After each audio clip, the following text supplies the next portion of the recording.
Our next speaker, Amit Mukherjee, is a computational postdoc fellow at the Cold Spring Harbor Lab in New York. He completed his master's in electrical engineering at the University of Houston and his PhD at RPI. His research interests include signal and image processing, computer vision, pattern recognition, and neural networks. And today he'll be telling us about whole brain circuit mapping. Thank you very much.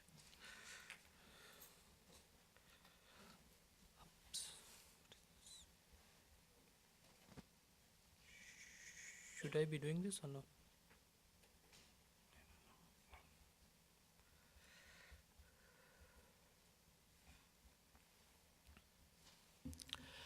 Thank you very much. First of all, I would like to thank the organizers for giving me this opportunity to come and speak here. Good afternoon, everybody. I'll be talking today about whole brain circuit mapping in mouse. The function of the brain is largely dictated by the circuitry in it that we all know about. And we also know that there are billions, millions, if not billions of neurons in the brain. Just as a comparative picture, I presented a picture of a mouse brain, a monkey brain, and a human brain, and which all we are interested in. And if you see the number of neurons, they are fairly high to actually to even count. And still higher is the number of synapses, that basically forms the interconnection between these neurons. But most importantly, very little is actually known about these connections or how the connections actually work. I mean, if I want to present to you a comparative picture, BAMS, Rat Brain Connectivity Atlas, which is fairly well known in this field, they actually presented a connectivity matrix, which is this one, which basically shows like how the different regions of the brains are connected. And it's only the 10% of the mesoscale connections were actually cataloged in that matrix. So there is a large number of empty gaps. If you contrast this with, say, rat genome sequence, which is fairly well understood, this understanding the brain connectivity is really at an infant stage. So we at our lab is trying to go and get there. If I go to the internet, and there are fairly some information, really good amount of information about the connectivity inside the mouse brain, and of course other species brains, and I just kind of made a list of that. But none of them are actually go beyond to a well-established like whole brain connectivity in a mesoscale level. They don't have really that good kind of information, and that actually led to the inception of our project at Cold Spring Harbor's Labs, where a proposal was made to actually create this database. Most importantly, like there are different levels of imaging that actually is done to analyze neural circuits. They range from microscopy to electron microscopy, which is at a much higher resolution. But a careful decision was taken to actually do it at a mesoscopic level scale, so that the entire brain is actually imaged and the brain-wide connection is studied, which is not possible in electron microscopy or any other modalities. This is just a picture of our website or a portal that actually hosts around 440 brain images, basically, with the meta information, and that number of images are going to be soon greater than 1,000. And we use different kind of tracers to actually to uncover the connectivity, and these include both anterograde and retrograde tracers, about which I'm going to talk about. And the way it is done is we actually follow a grid-based approach, where the whole brain, we actually find out several grid points, interesting locations in the brain, and we inject tracers in these places and find out where the projections go. So describing the grid-based approach, so you have a mouse brain over here, and you actually algorithmically find out actually we actually found out, which is actually described in this paper, which are the best places to do the injections, and which is fairly uniformly located in the left hemisphere of the brain. The choice of tracers that we have used are basically two types. One is the anterograde tracer, which I mean, this cartoon actually describes the concepts. Like if you are doing an anterograde tracer, you do the injection sites and you let the tracer go and projection show up at some remote locations. Whereas if you do a retrograde tracing, you do the same injection at this point, but the neurons that are located at a distant location, they actually light up because of the tracer travel the opposite directions, that is towards the cell body. We use 4 kind of tracers, which is AAV. This is the rabies virus. This is the cholera toxin virus and cholera toxin bacteria, and this is the BDA. And this is an overview of the lab infrastructure that we have. It starts with the stereotaxic station, and actually I'm not doing a fair bit of justice about this biology part of this, because there's a lot of innovations and work actually that has gone into doing this, so just summarizing it into a slide is not just enough. And of course, once they are being imaged, they have been sectioned, the brains are sectioned, and then they are imaged, stored, and then posted, and data analysis is done on them. Now, just to give you an idea that our pipeline production rate is about 6 terabytes of raw images per day. So we are basically kind of working at a much high scale level of producing data. And our image data has the following characteristics, like we use a very high resolution compared to what I mean most optical microscopes do. And we have a system where the image is taken alternately, the tracer section and the Nissl section. The Nissl section provides the structural information about where in the brain we are, whereas the tracer sections, they express the projections, and this is done for both the bright field and the dark field images. And obviously we have done this for more than 1,500 brains, and we have over 1 petabyte of data that actually has all this information.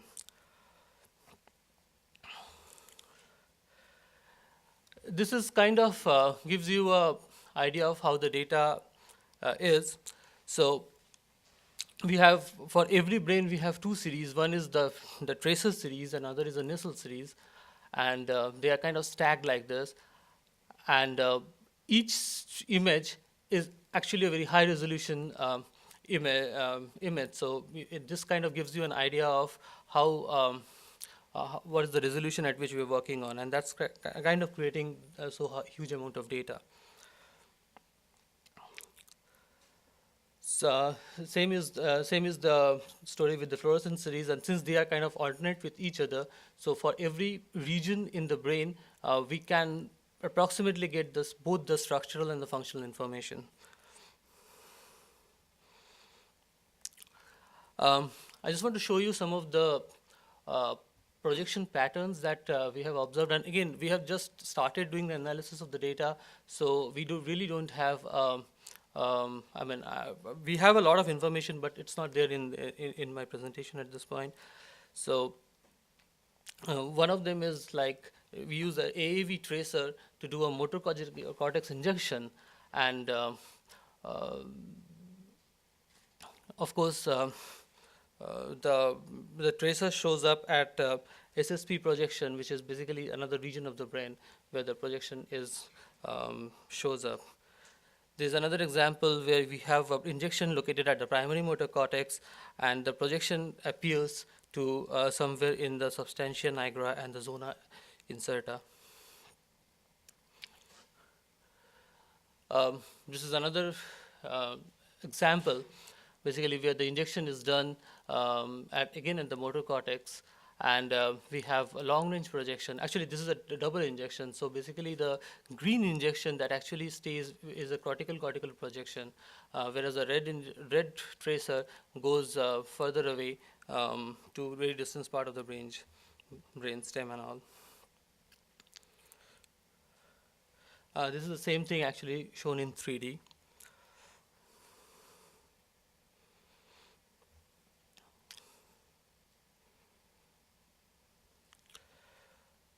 This is my last example where we have a projection in the medial habenula. We have the injection in the medial habenula, and this is a retrograde virus. So we actually see the cell bodies light up further away in the hypothalamus.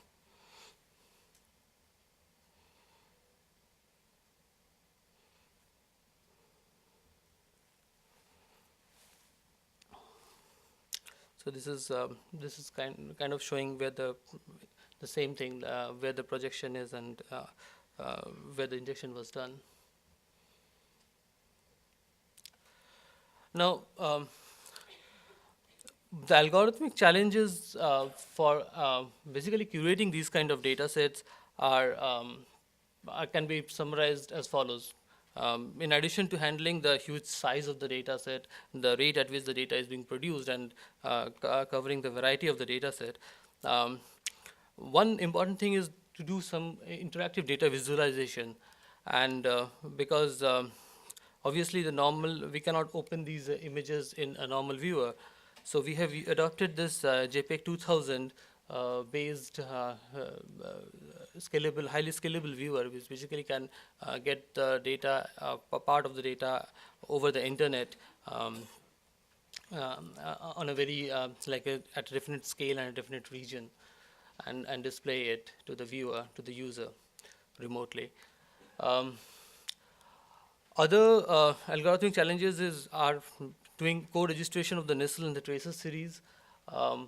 As I told you that the Nissl and the tracer series are placed alternate in the image while sectioning, but since they are not registered, so we needed an algorithm to actually do this registration fairly reliably.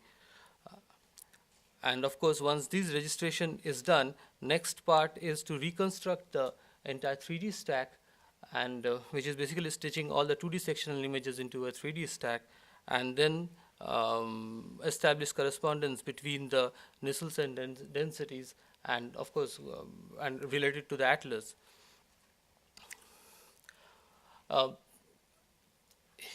Here I'm presenting an example of simple image co-registration, where we have the Nissl sections which have the structural information and the next adjacent tracer sections, and we use some intensity plus some feature-based registration technique to actually do the registration. One thing is that we have to be very the failure rate of these registrations should be really less, because we cannot afford to not to have the data just because the registration is difficult. So just to give you an idea, we have around 500,000 of these sections, and all of them have to be registered and made ready for analysis.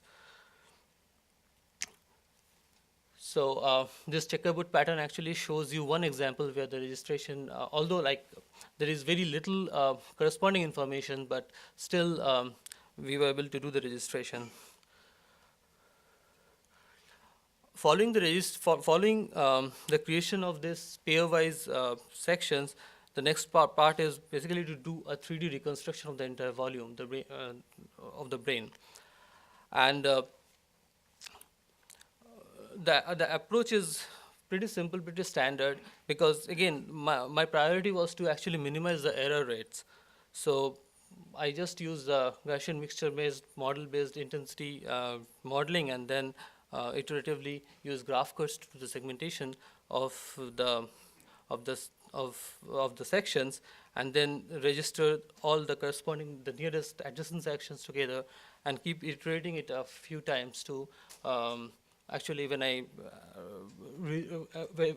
at the time till the time I could reconstruct the volume.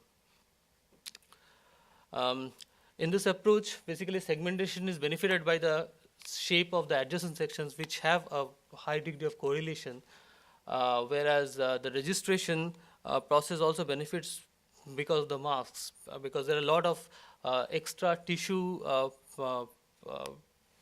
I mean, this is a real life thing, so all the extra tissue like materials are there on the slides, which actually hamper the registration process. So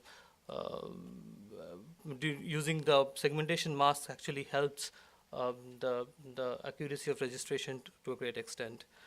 And for parallelizing this process, we have used software developed at the University of Chicago, which is called Swift, which is basically a scripting language for coordinate parallel invocation of application programs over parallel computing grid clusters. And the third part of the problem is doing the Atlas correspondence problem. Now, this basically addresses the where problem. Like given any location where we have seen a projection appear, we have to algorithmically find out where is this in the entire brain. And these projections are very small, like they are processes or single cell bodies, which is very small compared to the entire brain. So, the idea is to find a correspondence with the atlas to actually get this get the location of these projections. But atlas, again, since we are doing it in such a large scale, we have to first find out the natural density contours of these of the cells in the Nissl series, like this one.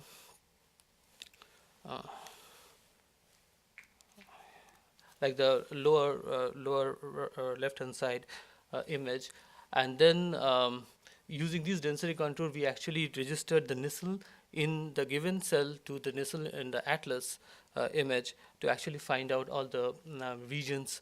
And then using this region, then there is just a lookup table where which can read out what region we are in the brain. Some of the data validation is presented here, and some of the findings, basically, like how we want to present this data. So this is thanks to Mikhail Bota. He is a professor at USC who actually did this manual validation, where he has shown like where the project, like for any given brain, he has actually marked out the regions in the brain where the projection shows, and the intensity of the projection is given by the number of pluses in the columns. So if it's a triple plus, it means that the region is highly connected, and if it is a single plus, it is less connected, or very small connection exists. And this is basically the graphical form of the BAM's atlas, and the gray lines are the existing connections that was already there, and the colored lines are basically which we have found in the lab.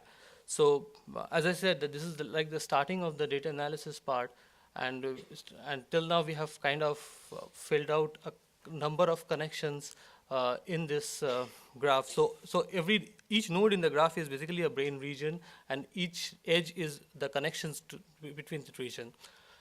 So we hope to that eventually we will fill up more connections in this graph and kind of mature it as we develop more and more connections in the mouse brain.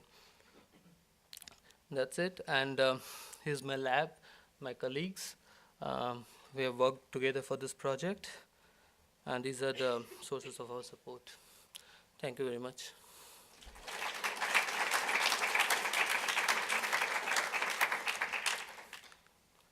Yeah. So for the registration problem that you were talking about at first, Was that registration between slices in the same brain or registration between slices from different brains? First, I do between the same brains and create the 3D volume, and then it is done between that brain and the atlas, which is the common reference for all the brains. And for that registration with the atlas, is that done using similar graph cuts techniques? Graph cut is done for doing the segmentation in the first stage. Yeah. So when I do the, yeah. So how do you do the registration against the atlas? In the atlas, I find out the lower left-hand corner image, where I get the colonies of nissels, basically the cell density of the nissels. So after doing cell detection, I find out the densities, and this density profile is, if we look at what is common between the reference atlas and any given brain, are these nissel densities, basically, which gives out the structural information in the brain. So, and then of course I do deformable registration to actually correlate these two.